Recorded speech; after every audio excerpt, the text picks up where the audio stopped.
Today I'm going to show you how to create a globe icon in Figma in just a few simple steps. This is a super quick technique that's perfect if you need an icon for a website, mockup, app interface, specifice, presentation, or any design project where you want a clean, professional globe symbol without drawing it from scratch. If this tutorial helps you out, make sure to hit like and subscribe for more Figma tips, design shortcuts, and beginner-friendly tutorials. Alright, let's jump into Figma. First, open your Figma design file or create a new design file if you're starting from scratch. Once you're inside the canvas, look down at the bottom toolbar and click the Actions icon. This is where Figma keeps tools, plugins, and widgets that can help speed up your workflow. After you click Actions, choose Plugins and Widgets. This opens the area where you can search for extra tools inside Figma. In the search bar, type Iconify. Iconify is a very popular icon plugin because it gives you access to thousands of icons in one place,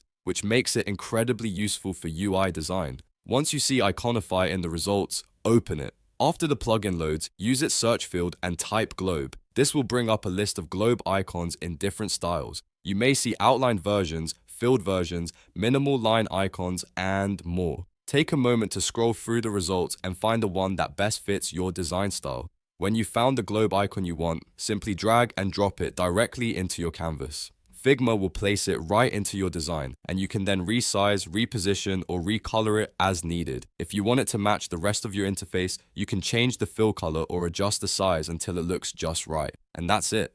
In just a few clicks, you've created a globe icon in Figma using Iconify. This method saves time and gives you access to high-quality icons without leaving the Figma workspace. If this tutorial helped, don't forget to like the video, subscribe to the channel, and turn on notifications so you never miss more quick design tutorials. Thanks for watching, and I'll see you in the next one.